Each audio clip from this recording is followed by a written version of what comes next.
part of the Transparency Project and talking about really just the humanity of the transgender community, but this can be translated to the humanity of any community. Right. Um, and so, yeah, we're just talking about relationships, and that's a big deal. But I also wanted to go through some of the answers that you had mentioned before, because the questions you seem to respond to via email yesterday, which is really cool. That's what I wanted to talk about, but I want to let you know a heads up ahead of time as a way to, like, this is what I'd rather talk about. And they seem to be safe for other audiences as I Right. continue this. And if there's anything else to add, please let me know. I'd love to. But this conversations like that is something I want to present. And again, remind people of the humanity that is within any group of people that's being represented. So on that note, what caused you to be an activist for the community?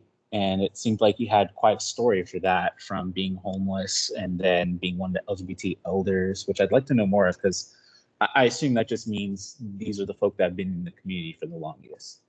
Um, and then you also had mentioned about paying it forward, and I'd like to know a little bit more about, in more detail, what that paying forward looks like to you.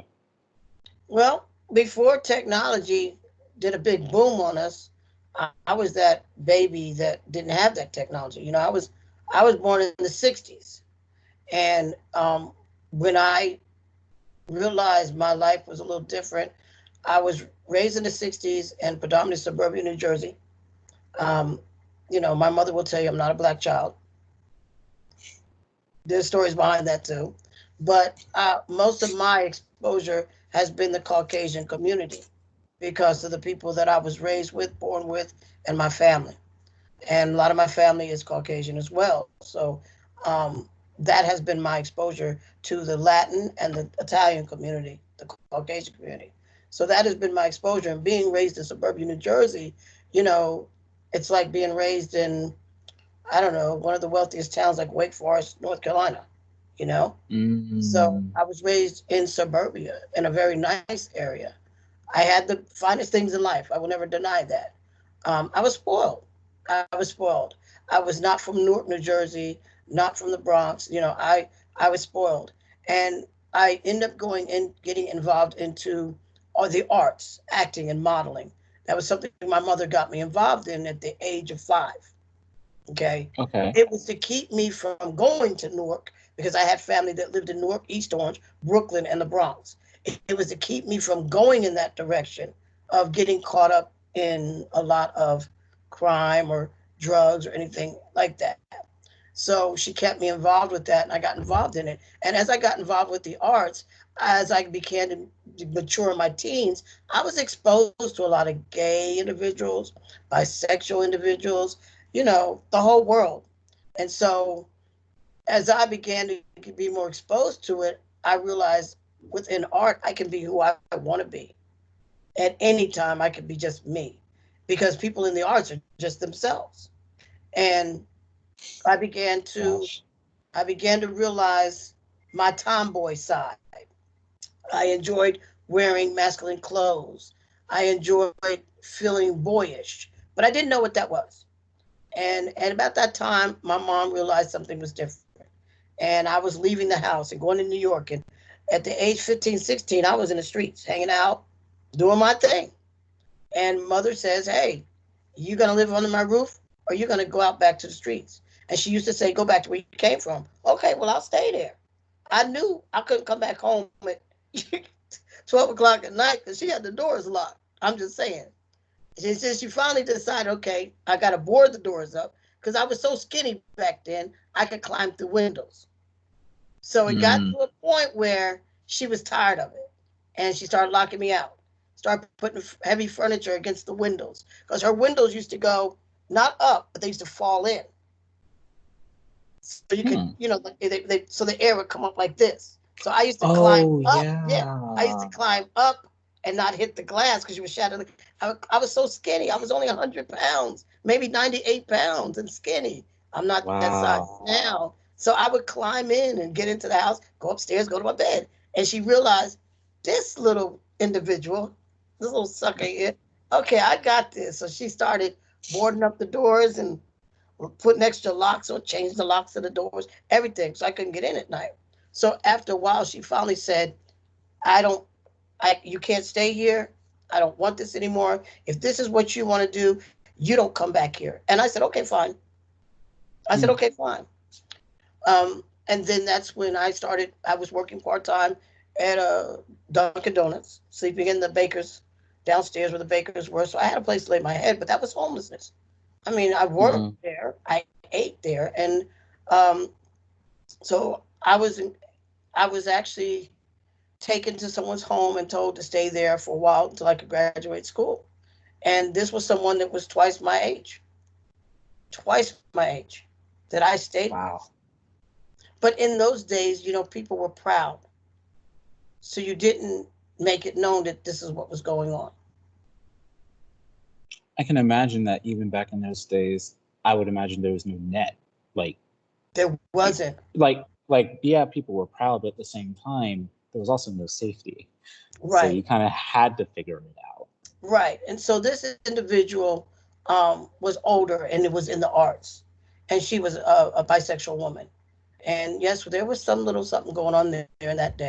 But um, she was in the arts. And because of that, us involved in the arts, I began to meet more LGBT individuals. So I became sheltered by that community that knew, okay, this is someone who's either bisexual or gay. We don't know if this person. I never identified as a lesbian or anything because I didn't even know what I was doing. Um, and I got involved with, the arts, and that was my net. And the community of the arts made sure I was okay. So if I needed a place to stay, I was there. If I needed to be cared for, watched over, because I was a minor. I was a minor.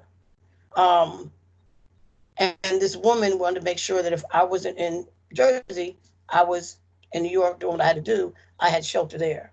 But the elders, meaning the people that are a lot older than myself, even people that were like 20 something years old, they made sure if I was taking a train, someone took the train with me. Now, you remember I was female bodied at Oh, that time, female bodied. right. So, Oh, yeah. yeah. So everybody's concern was, okay, we want to make sure you're safe. You don't get raped. You don't get beat up. Nothing like that. So I always had uh, outreach. Everywhere I went, it was like a tic tac toe. It's like a game of checkers. And Hmm. to make a long story short, I got involved with the BDSM community. Okay. And the BDSM community is very close knit and it has an anarchy. So you have sirs, ma'ams, and madams, boys and girls, Wait, an anarchy or a slaves, hierarchy? hierarchy. I'm sorry, hierarchy. And you Okay, have okay. your boys and your girls. So within that net, you have elders as well. And you're taught morality, you're taught standards. So, with all that I was raised with, on top of that, and being homeless, I had a community that made sure that I wasn't homeless. But the thing was back then, you're talking about 70 and 80s. Okay. Back then, Hmm. it was pay it forward. We don't need nothing from you, but you need to give back. Okay. So I've always given back because that's what was requested of me was to always give back. Mm. So as I got more involved with the BDSM community, I was an advocate for the BDSM community, the right of sexual freedom. Before that, I am well. To make a long story short, I haven't been involved with that for a long time, for years, close to well now about 40 something years. Still involved, but privately now. Um, See. it was just a community that taught me to give back. I was never involved with the what was I going to say, the house balls. That was not my community. Okay. Never involved the house Interesting. ball. The drag Okay. was my community. The drag community is my community because it was the arts. That's how I got involved with drag. I was a DJ Ah, because it was arts. So I was more involved in the music side of things, dancing, drag. And the only reason I got involved with drag was because I would go to one club and I used to go in there just for, they called it teen night. And one of the drag queens saw me performing and said, I found my Michael Jackson, James Brown, and Prince all in one. Because I was dancing. And she became my drag mother, but she was also part of the BDSM community. That's the funny thing. So realistically, back in the day, our LGBT community was one big net. It was one big old melting pot, like the world today. No one really cared what you did as long as you gave back and you took care of your community. We took care of each other. It's not like today where we have to struggle to get people to try to take care of each other and community as a whole. So when I tell you that I was raised by my elders, I was bred to be who I am. Mm. And Wow. and to make a long story short, to make it a more concrete journey, I've tried to commit suicide several times. I've overdosed at the age of 22. And I had said, and I tell this to everyone, I'm very spiritual. And I said to the universe, if you get me off this bed, off this ventilator, I'll do whatever you want me to do. Whatever you need me to do, I'll do it. And I Okay. began to realize that my journey was to be able to pay it forward at all costs, but do not sell my soul. Of course. And Makes sense. I'll tell everybody the drug addiction, I began to sell my soul Mm. because I was losing myself. I didn't know who I was, what I was. Somebody to get married 6 times out of their life, try to find out who they are, and find out that it's not a sexual thing, it's a gender thing. And at the age of 23, I found out I was transgender. Mm. You said by the age of 28? 23. 23. And what was that moment, if you don't mind me asking, what was that moment that sort of eureka, like, that's what it is? Realistic, to make it funny, it's kind of funny because I was like, I kind of beat myself up like, you big dummy. Didn't you know what this was? But I didn't know what it was because I never saw trans men. And I seen trans women and cross dressers, but I never seen trans men. I seen studs or lesbians that look butch or tomboyish, but I never saw trans men. Okay. So Wow. yeah, and see, the only reason I knew about that was at the age 23, 24. I lived in California. That's where I was diagnosed as a trans individual. It was diagnosed as gender disorder. Oh, this is talking about the gender dysphoria? Not dysphoria, that's when they called it gender identity disorder. That's what it called GID. They called it GID, GID. And then people changed it to gender dysphoria. Okay. Uh-oh. Can you still hear me? Yeah, I My got okay, my headphones kind of ran out of battery. All right. Interesting. So then okay, so when you got so when that diagnosis happened, that was sort of like the light light bulb. bulb. Okay. And then oh, here we go. So already in what the story you've already shared, you already went through a lot, the hardships that you had to overcome from the homelessness to suicide. You didn't talk about the hate crime. I don't know if you want to share. That happened. My hate crime issue happened in North Carolina. Okay. And I still get it. I get threatened. It's less than it has been. I've had to change a lot of the way I do. And let me say this. Flex Jones is my stage name. And I've kept everything to Flex Jones for a long time because I was threatened. I've been followed. Yeah. And so when I laugh and say I carry a bat, that's why. Um, and I'm small, so I don't know if it's because I'm small and they feel like, okay, we can do it where we want to you, and you're a person of color.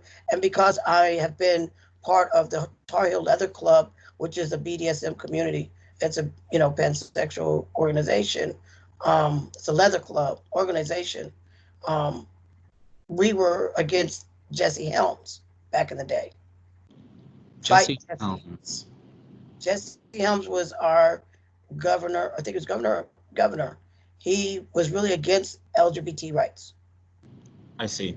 And this is 70s and 80s? This is way back in late, Jesse Helms was about the early 90s, late 80s.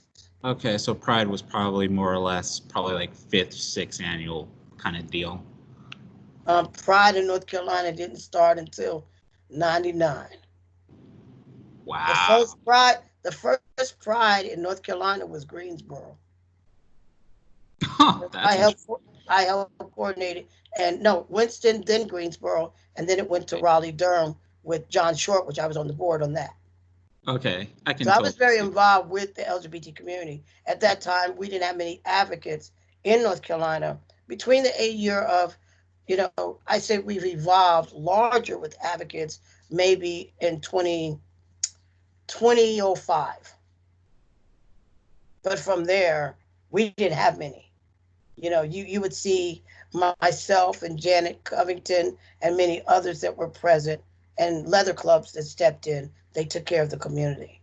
The Triad Health Project in Greensboro, North Carolina, was assisted, and it started with Tar Heel Leather members as well as Christine from MCC Church. I They think were the founders. Oh, sorry. I think I just meant them last September for Greensboro's Pride. Right. So what you see now, the Tar Heel Leather Club now, those are not the original members. Those are the extended years later of memberships. I was one of I call it the second generation of the Tar Heel Leather Club. They're probably the fourth generation. Oh, that's interesting. Okay. So Okay.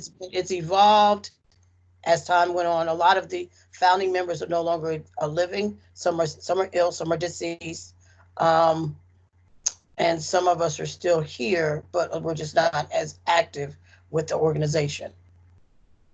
So that was my net when I moved to North Carolina, because my transition really began at the age 27.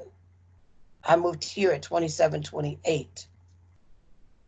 So that was my net that watched over me, supported me, and allowed me to evolve to be the man I am today. I appreciate that. And then on that note, and in that journey and that transition, I know you had mentioned before, for someone who knows nothing about transgender identity or community, I know you said that for the question about what would you want that person to know, what would you want to say for that person, you had mentioned before about, transgender people are human beings. They're a bit different than what the conditioned society is comfortable being exposed to. And I want to know if you wanted to speak on that, elaborate, elevate, or exclamate on that at all. I say this to everybody that's cisgendered or who's heterosexual, who doesn't understand the difference between gender and sexuality. Okay. Mm-hmm. Transgendered individuals don't all come from being gay, because I wasn't gay. I was pansexual.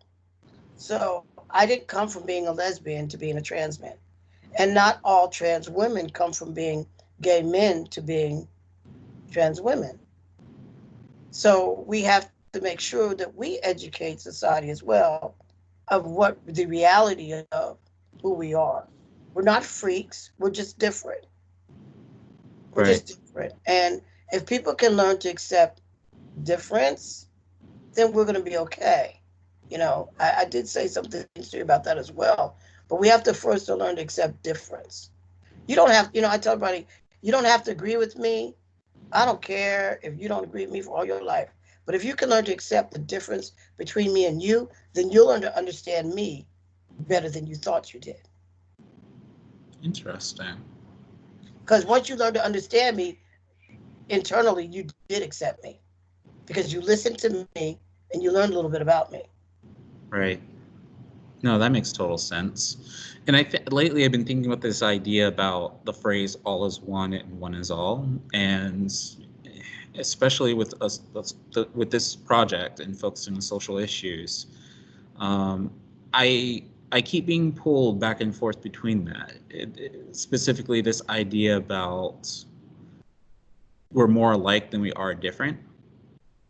But then again, at the same time, those differences need to be acknowledged and respected. Right. And as I'm learning to articulate it more, both in my personal circles and in something in this group discussion I want to make out of this, I think about what does respecting that difference mean, and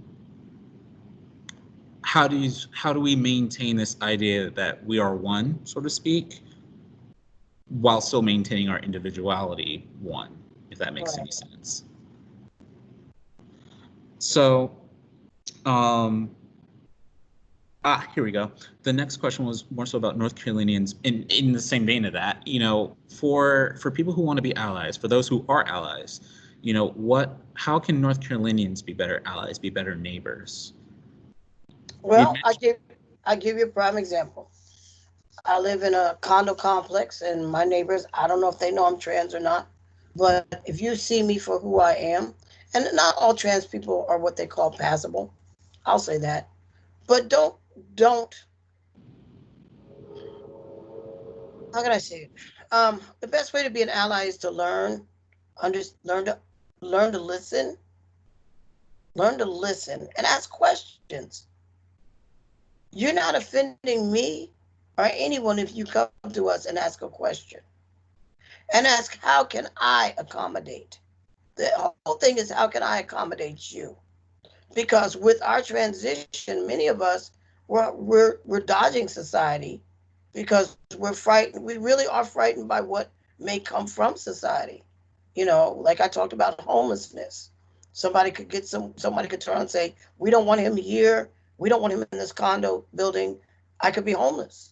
You know, we shy from society because we fear the little bit of privilege that we have walking around to be present. Not many of us are able to be visible, but those that are visible are those that you are aware of. Are you here, trans folk? If there's an event of knowledge, realistically, I'm be honest with you, that event is really for everybody. It's not just for trans individuals. It's not. And the only way that you're going to learn to understand, just like understanding Black people, understanding white people, understanding Italians, understanding everybody's ethnicity, people go out and eat the food, they go and hang out with these people. That's what you got to do. You have to extend yourself outside of the circle that you're in and not be fearful of your constituents running you down for what you did.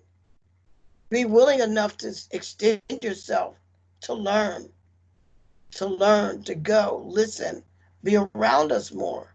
You may find out that we do the same thing. The only difference is I'm trans and you might be cisgender. The only difference is the bodies we inhabit. Right. And that's the thing, is that I think our allies, and I don't like the word allies, I'll say comrades, because comrades work with us. Ally is a very fluent word that people use to make it as if they are doing something, but they're not.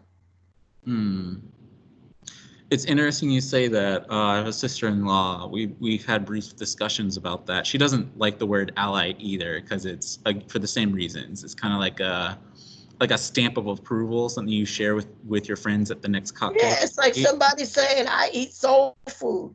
And why? What's that got to do with? Well, you and me, I eat soul food. And that doesn't make you any better. So what's the thing? So let's get down to it, Yeah. Now, if you tell me you in the kitchen and you made some food and you bring it into my house and we eating, that's cool. But don't tell me that, it's so easy for people to say, well, I'm an ally. Oh, because you donated $1,000 to an organization. No, that means you're a donator. Right. Yeah. Where are you when things go down? If someone was in a crisis in that community, are you doing anything else? Yeah, that makes sense. And, that makes me think about, and in all frankness, since starting this project, I'm experiencing way more than what I thought I would in terms of not even so much how to advocate or how to use, your background as a platform, but how do you actually become a true ally to whatever community of your choosing, be it ethnicity, race, religion, Right. sexuality, gender, so on and so forth. And you know, it's been a very profound experience thus far. And so I feel like that is an important thing. I think it's highly important to have that, to answer that question about, you know, how can we be better allies? What does that even mean? And some of the common answers I've been getting, I think you were there when we had a meeting with Laura, Yeah. for Yeah. for uh, what's it called? TDOV, I think. Yeah. TDOV, Trans Day of Visibility. Right. And she was mentioning about, you know, being human, being one with the community, being there, just being present. And Be proactive. Be proactive. You know, the thing about being calling yourself an ally, if you, I tell anybody, a comrade is proactive. They right. stand beside you and fight with you, dig the holes with you. That's a comrade. But an ally will stand behind you or in front of you and do nothing with you. Mm. An ally can be in front of you and behind you, but do nothing with you. Whereas a comrade stands beside you and fights with you and works with you. Okay. That's how I see it. Because there's so many people that say I'm an ally. Whenever there's an event, they're an ally. And then when people are needing assistance, where's the ally? Mm. Yeah. And I can see how that reverbs in other situations as well. All right. And then beyond that, you know, and we kind of bounced around a little bit. So talked about, from your stories, from your hardships, the whole thing about giving back to community, especially in the BDSM community, from your experience, but it's really applicable to everybody. From this conversation about what it means to be an ally, it's really more so being a comrade, you know, being proactive and being beside each other as opposed to front or back. And so I guess in all of this, and because I'm also been thinking about using this platform as an archive for these said voices. So we're going to elevate it with this exhibition, but then beyond that, uh, I, I'm still thinking about how it's going to be further used. And so with all that said, honestly, my final question really is, what message do you have for any and all to hear? Something you want to be echoed through time and space. Well, this is what I always say. You can't take what was given to you freely. And this is what was told to me by my elders. You can't take what was given to you freely and run with it and think that you can't look back. You have to always give it back because whatever is given to you freely, you have no choice but to give it back freely. It didn't cost you anything to gain, and it won't cost you anything to give back. So if people can live with that mentality, that thought, I feel the world would work much closer. People would be more functional together. You know, I'm old school, so I guess that comes from the old school way of living. You know, our new generation is caught up in technology, but we need to learn to use the newness of what's going on in the world, technology, the changes to our advantage. So whatever you gain freely in this new world, use it and give back. You know, when someone gives you something freely, that they're giving it to you from the heart. They're giving it to you because they see something in you. They want to make sure that you have better than themselves. Parents do that with their children. Grandparents do that with their grandchildren. They want better for you than what they've had. But if we can't give it back, knowing it was given freely, what happens tomorrow? I guess you starve, or the next group starves. And that's what's happening now in this world. People are holding on to stuff as if it's like, oh, I can't do that because they'll get ahead of me. It doesn't matter. Because what's for you is what's for you, and what's for them is what's for them. But we're all an asset to each other. Mm. Because you've given something to someone freely, they're going to come back to you and help you as well. But if you're holding on and you're not giving and you're trying to take, there's nowhere you're going. You may think you're going somewhere, but in the end, you'll be alone, going nowhere, and no one to help you. I recently saw this documentary Dad shared with me about, it was, long story short, it was a conversation about how the economy works. Mm-hmm. And what was interesting to me was um, when you talk about loans and sort of debts, you're, in a way, you're borrowing from your future self. Yes, you are. And to make up for that, like at some point you got to pay yourself back in the future. If not, I think that's what those defaults are about. And default, it sounded almost like things were set, almost as if that future self is no longer, you killed that future self now. Right. Which I'm still thinking about it. Artistically, it sparked something, and so that's kind of been sitting on my mind all day today. As we think about this economy, as we think about the impact on COVID, as I think about how everyone's responding. Um, Dad and I were talking about how at this time, this is really a time where we really do see our true selves. Mm-hmm. And ironically, I never would think that in a time of crisis is also a time of reflection, because I think this is the most time people have had to really think and reflect on themselves. And I just think what you're saying in terms of we're all an asset. I don't know. I feel like whenever that unconditional love, that unconditional kindness is borrowing from your future self, is what it sounds like. Mm-hmm. I don't know if you agree or if there's any thoughts on that. Well, I agree with that, and that's I think that's I guess that's why my life is, since I said, well, do what you want to do, universe. Everything around me floats, and people probably look at me and go, well, he's got it like that. I don't have it like that. The universe has me like that. I like that. Universe I has me. mean, the universe has me. I allowed the universe to use me. I've helped, my journey began within the arts, but also within civil rights, within the youth, and then it was BDSM, and now it's the trans community. Because wherever at the time of my life, what I'll be honest with you, whatever I needed, I extended to that into those individuals in that group as well. Because I'm not going to gain just by myself. It's no fun if you got to play by yourself.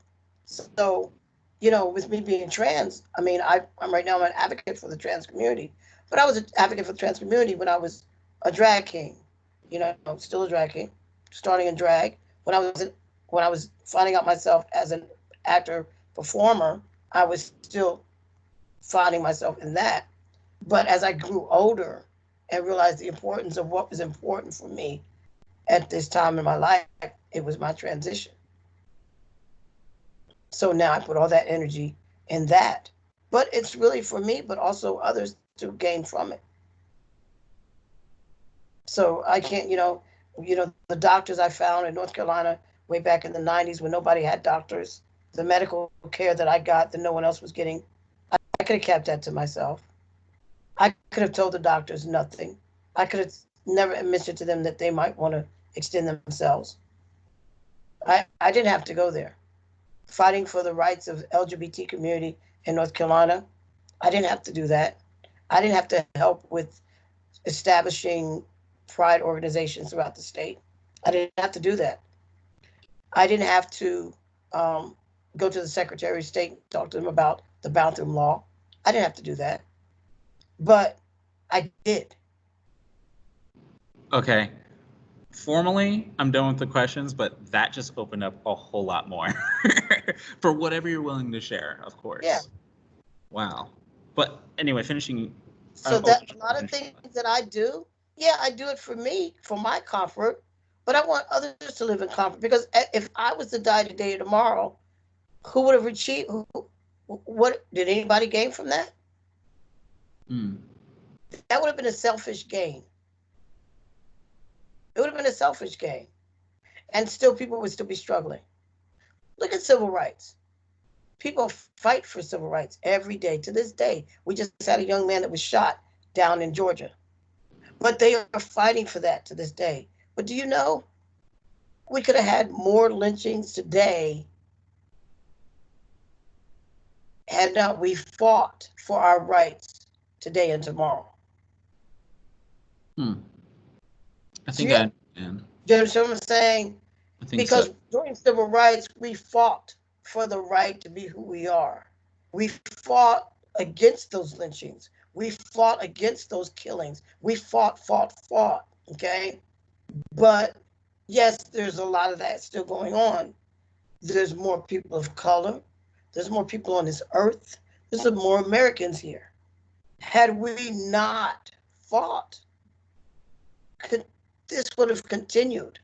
We would still be a race of people living on the other side of the tracks than living on the other side of town where there's wealth.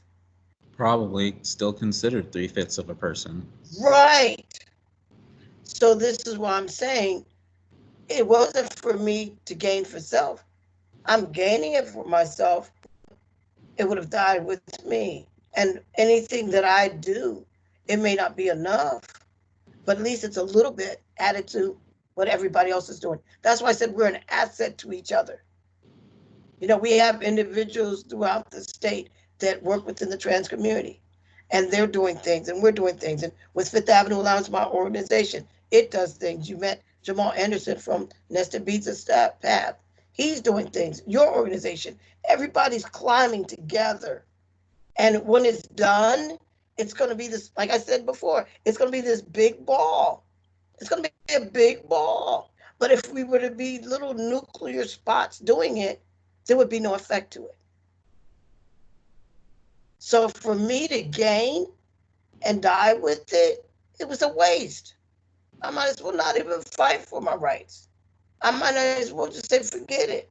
I'll just live my life and keep it moving. And some people do, but I just can't do that. And so a number of interesting things you had mentioned about, kind of operating as one big community, one big ball, as opposed to operating in our silos, paraphrasing. I'm realizing, or have realized, that at least in the state of North Carolina, I suspect this could also just be a human thing or nation thing, but in a community or in groups where several people are doing or addressing the same goals, but in their own realms, I noticed that pattern with North Carolina. It first started when I was here in Greensboro for A&T. There were people that are doing similar things, but they just didn't talk to each other. The LGBT organization at A&T called Proud at the time, and then SLI, which is Scholars Latino Initiative, to help Latin American students be prepared for college. So this idea about inclusion and this academic success for two different communities didn't collaborate. They really shared the same office, but they rarely crossed paths. Right. And then now, with the help of the director there, now they're actually not only are they in the same space, but they're now collaborating. They're co-programming. And it's a long time coming, but I noticed it when I was in Charlotte. The LGBT community is pretty solid. It looks pretty solid now, but it still has work to do, and it's still growing. And they still know, the leadership in there knows it, and they're addressing it. Jerry Yelton, he's one of the staff for Charlotte Pride. They had really pushed for having programming for the transgender community by the transgender community in the yearly programming that Charlotte Pride does, and they've done some collaborations, and there is some leadership there. And so they had even advised me about, even with this project, find ways to cultivate that leadership. And so all that said to say is that, to your point, I think people are starting to get it now. Still some stuff to do, but these communities are starting to work together and are starting to collect and help one another. I just got off the meeting with the Charlotte LGBT Chamber of Commerce, and they're looking at, how do we escalate the number of LGBT-owned businesses as quickly as possible. And they just did a whole workshop on how to be LGBT certified, so we can get work with their corporate partners. So I guess to vibe off of what you're saying, I think people are starting to understand and they're starting to get it. So I look forward to seeing how things transpire. And then earlier you talked about talking to the senator, was it, about the bathroom bills? It was actually Secretary of State. Secretary of State. Yeah. Do you mind sharing a little bit more about that? They had put out an all-call bulletin to speak to some individuals in the trans community about reflection of the bathroom law when it first started. And not many people responded. And I was like, well, I'm living comfortable without conflict. Let me go up in there and have a conversation. And I spoke to someone about it, and they were like, yeah, you should go. And I was like, let me go talk to them about it, because they're not ready for what they're about to see. Because the idea of trans individuals was a trans woman or trans men that was in the beginning of their transition, or a gender nonconforming individual. Okay. And most of the conflicts that were going on with this bathroom law was based around, a lot of it was based around trans women. Okay. And I said, okay, let me go in here, being the man of color I am, that is a trans masculine individual. So I made the phone call, we talked, and I said, sure, I'll come in. First I wrote the letter, then I responded to the letter. They just sent out a responded letter back. They called me, I went in for the meeting, and they were shocked at what they saw. Because they asked me again if I was who I was. And I said, sure.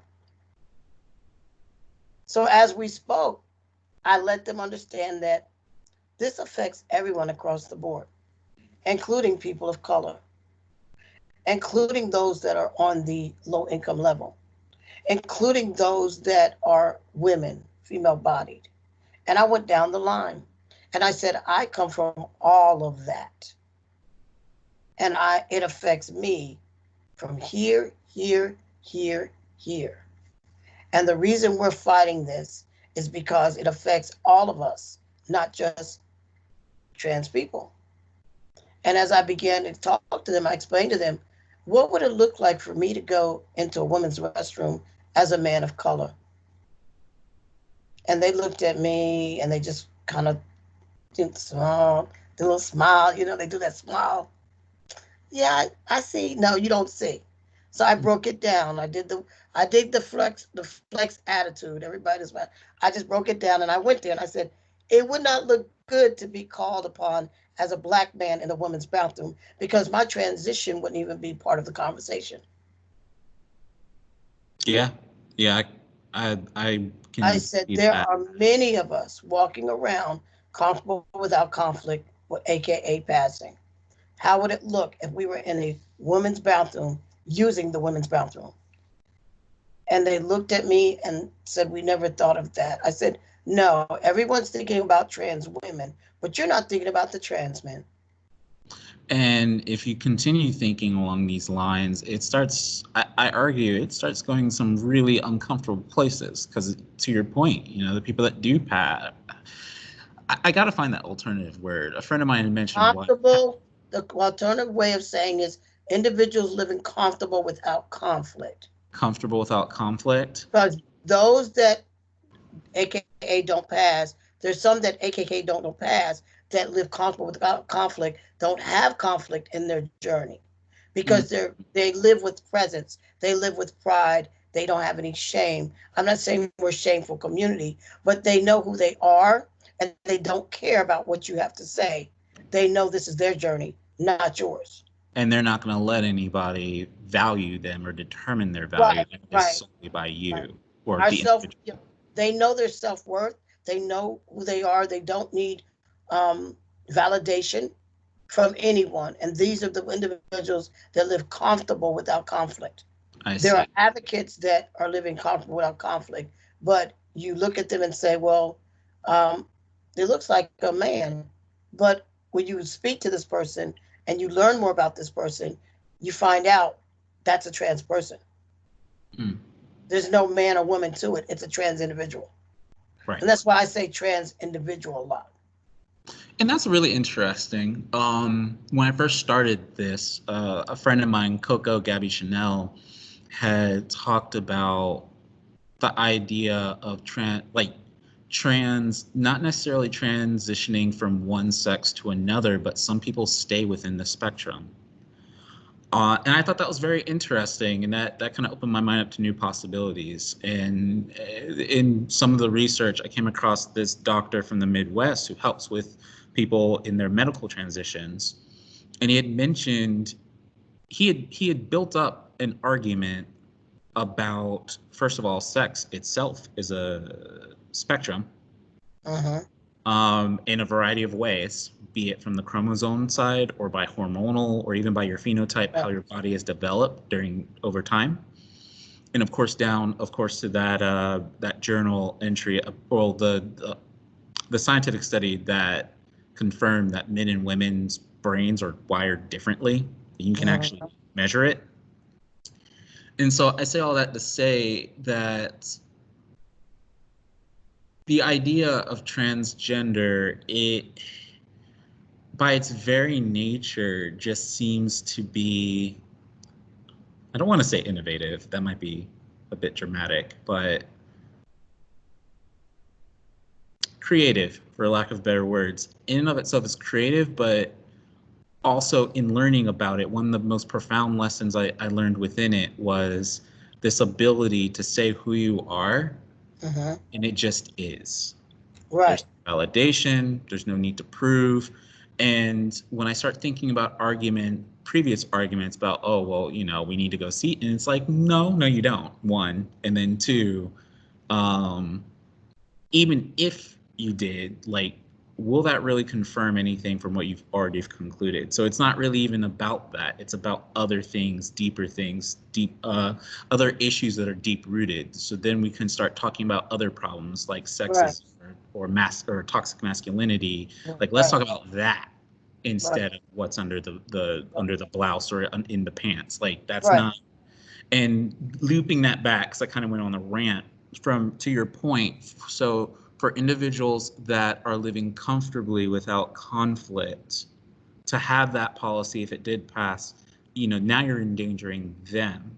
And then we get into a weird conversation about, well, are you really? Like, drop them, let's see. And in Right. each Right. Right. situation, like, that's Right. just, We had a that's long start talking about discussion. really, We yeah. had a long discussion. I let them understand that, in this whole thing of IDs being having to have your gender marker change and all this stuff. And I said, the first thing that has to be done in the state is that you have to change the way we do our paperwork. If a person Interesting. changed their name and they identify as she and was biologically born male, and she identifies as she, we shouldn't have to go through the red tape to change our gender marker in the state of North Carolina. Every state does it differently about the gender marker. This is one state that you have to have a letter to change your gender marker. And Interesting. other states you don't. You just need a letter stating that you are transgendered and you know, you changed your name and you can go in and get the gender marker changed. Some states are different. Every state is different. North Carolina has made it hard. But to live as a trans individual in North Carolina really isn't that hard. It depends on where in North Carolina is where you live as a trans individual. Where I live in my county, my area, we don't have an issue. Okay, good. So, I Whereas mean, opposed to places like Estonia, my problem. Gastonia, even Charlotte, a trans person may have hard times. Yeah, they will actually. You go to Ballantyne, there will be some problems. Yeah. I think some have issues in Raleigh as well. Mm. But for some reason in this area, um, I say going west of North Carolina, from here to West North Carolina, we don't have as much of a problem Okay. as I thought we would have. Okay, good. That's actually a relief. Yeah. And then the last part, at least that I, as far as this interview, because I told you before, this exhibition is about representation, how that affects the reality of people, and we've Right. touched on that several times, even this conversation now. So another thing you touched on that I think is very important is about mental health. And so you had mentioned before about when you were diagnosed with GID, it's called. They called it, before they called it gender dysphoria, they called it gender identity disorder, which means my gender identity was off whack, was out of order, and I believe it was out. It was. Um, but then you have to understand, at the same token, I've been identified as suicidal depressant since I've been transitioning. I was suicidal depressant, and that had a lot to do with my transition. Um, and a lot of us are suicidal. It's hard, you know, to be taunted, to be pushed aside, to try to survive and make it. It's hard when you're used to paying your bills and having a roof over your head. Some people aren't ready for homelessness. Some people aren't ready for unemployment. Some people aren't even ready to be pushed aside by their loving parents. It's hard. So what we go through is very devastational. We've done a lot of check-ins and call-ins with my fellow colleagues and friends and family of the transgender community. We do a wellness check with each other because some of us can't get our medicines because of this time. I was lucky enough to get my medicines, but my hormones, it's hard for a lot of people to get their hormones. Some people have had a hard time getting their scheduled appointments for their surgeries rescheduled at this time. Surgeries are one thing that helps with the dysphoria, the body dysphoria, because it's part of us. Okay, I got to evolve. Things are going to work for me. But when a person has to stay, and I'd say this from my experience, because when I had top surgery um, maybe at the age of 50, maybe 3 years ago. Mm. And I've been trying to have top surgery for over 40 years. So the piece that I have now with top surgery is great. But then there are people that aren't privileged enough to have that surgery right away. So the whole process of having to have top surgery or bottom surgery or whatever surgery we may need, it's part of that transition, that evolution to be who we desire to be with the gender that we identify as. So not having the access of the medical industry to our hands to have those surgeries. I know people who had to have some surgery and it was pushed back for another 2 weeks. Mm. And how devastation they were like, I need to get this done. I just have to, because it allows us to be comfortable within our and become oneself. And so I guess for people who are going through the transition, their transition now, I don't know if it's in either of our places to recommend or any advice, but I guess if you were to go through your transition again, is there anything you would do differently? Oh, well, you're asking me? Well, this is 2020. I probably would have had money in my pocket because, in my day, you just, as a kid, you do what you do. I think, Yeah, fair. I think what I have done was I would have had my top surgery. I will say this: had at the age when I realized I was transitioned, I would have had top surgery because all the medical industry has now up to that level. It's getting better and better. I would have had top surgery right away, and I would have to wait 30 to 40 years for my top surgery. Okay. Because it is a costly thing. But when you're young, you're focused. Okay, this is what I want to do, and I'm going to do this. But when you have to wait to find a doctor to do it, and you're trying to save money, but you don't know who's going to do it, after a while, bills come up, bills pile up. the money is not there. You got to start all over again. But had I been 22 now, and the way things are evolving, I would have had my top surgery. Mm. You know, I don't. I'll say this: I don't envy the new generation of transgender individual. But you know what? They have a privilege because many of us paved the way for them to have that privilege. I can see that. I feel like there's more community now than there was before. And Right. this is also a time where people are becoming more conscious and mindful. And I don't want to say sensitive and I don't want to say woke, but more respectful of these aspects of our lives, I Right. guess. Uh, Right. Yeah. and The that, only thing I would have done different is, yeah. I'll be honest with. I'll say this: I probably would have not been in the streets. I would have stayed with my mother as long as I could. Tolerated her. She tolerated me. Saved my pennies. Left home. Had surgery. And been good to go. I think Mm, that's what I would have done. But that was then, and this is now. sure. But would I change the idea that I transitioned? No. Would I change the journey that I had? No. My journey has been a great journey. I don't regret. I'm not ashamed. I'm not even embarrassed by my journey. I'll be honest with you, I had a fun journey. It was very fun. And could I do it again? Yes. What would I change? Spending all my money.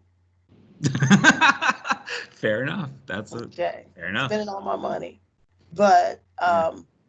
you know, I enjoyed my journey. And like we were talking earlier, there's another part of my journey that's about to happen too.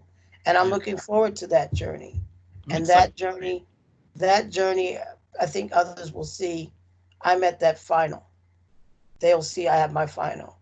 It doesn't mean it's the final step of life for me. It just means that's another part of my journey. And that's going to be the fun part, you know, that's going to be the fun part. So I just want people to know that we're here and we're human. We have human and civil rights. Respect us as we respect you. And just know that our struggle, we all have struggles, and our struggle is real. Mm. Our struggle is real. We lose individuals to murder, to death, any form of death, murder, suicide, bashing. We deal with this every day, because people see us as the gender we were born based upon what's between our legs. They don't see us as the person we are or how we identify. That's a lack of respect we get from community as a whole. And that's because, like I said earlier, our conditioned society has been conditioned to see what's man and what's woman. What makes a man makes a woman.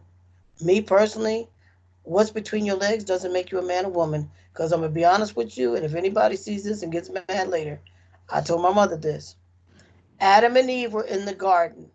Do we really know what Adam had or what Eve had? It never said it in the Bible. They just covered themselves up. Mm. Makes you think, doesn't it?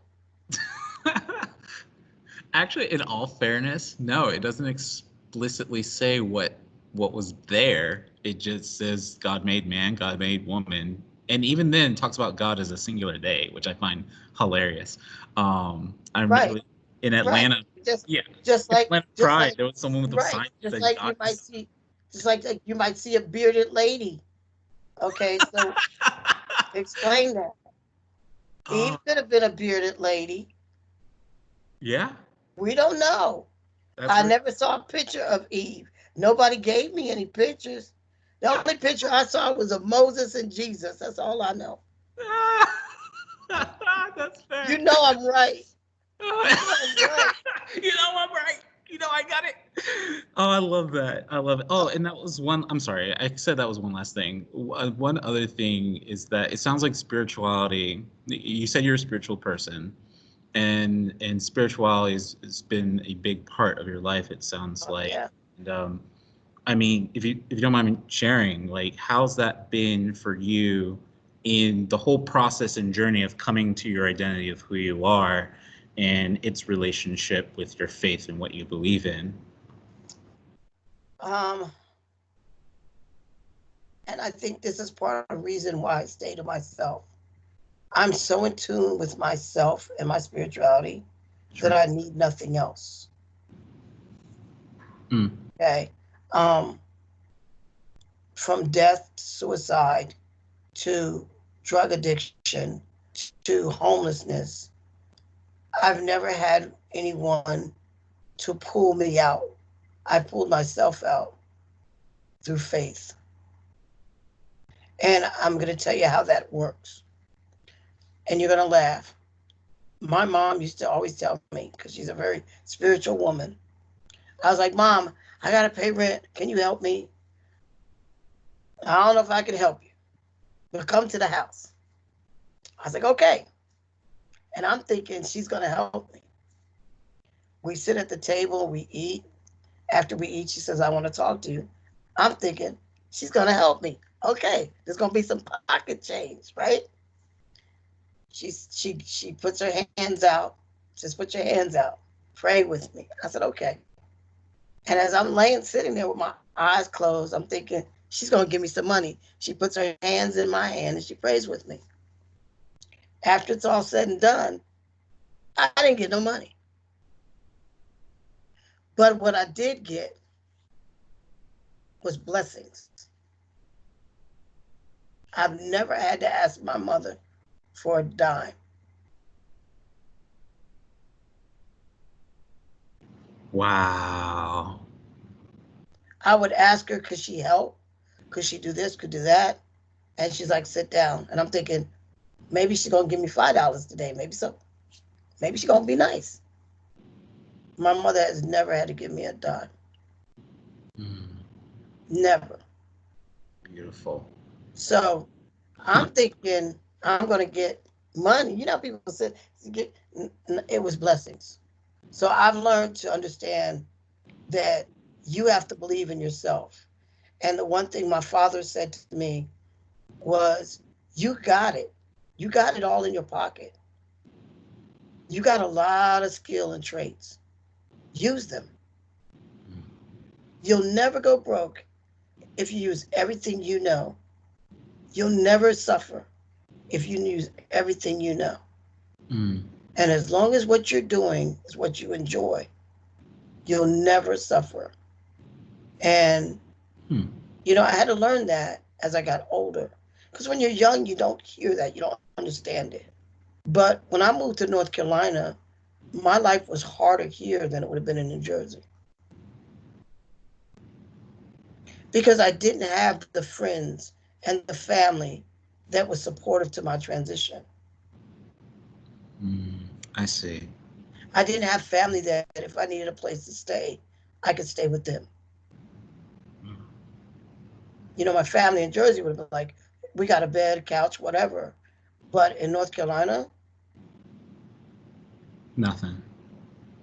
So I had to learn to take all my skills from acting, DJing, drag, to everything that I do and put it to work.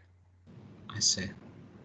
And that's listening to my father tell me that when I moved here, I realized that's what I had to do. So I tell anyone that's out there, take all your positive skills, put them to work. You'll reap what you sow.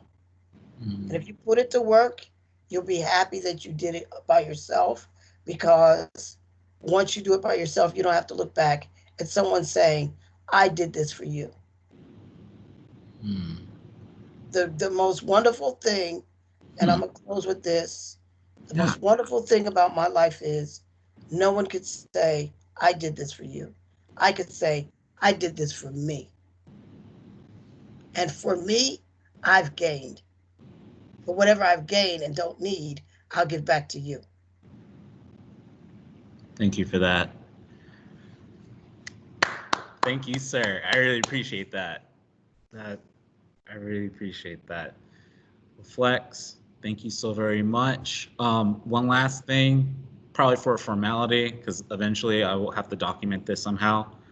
What are your preferred pronouns? Why y'all always ask me that question? And if you don't have one, that's fine. And I think it's part of the questions. I mean, I know the community does this, but I think it's funny. But I know how they do it and why. And I always go, why are you asking those? What you see in front of you is a gendered man. That's what you see. Okay. So if you see me as he, her, I mean, he, him, sir, flex, that's what you see. Now, my first name starts with a P and it's Padrino, but nobody really knows that part. And that's how I got the name Godfather, because that's what it means. So if you want to call me Godfather, you can call me Godfather. That's a legit nickname you had? No, that's originally my first name. The Godfather. Done. My first name, I will tell you, and if anybody ever hears this, my first name started with Padrina.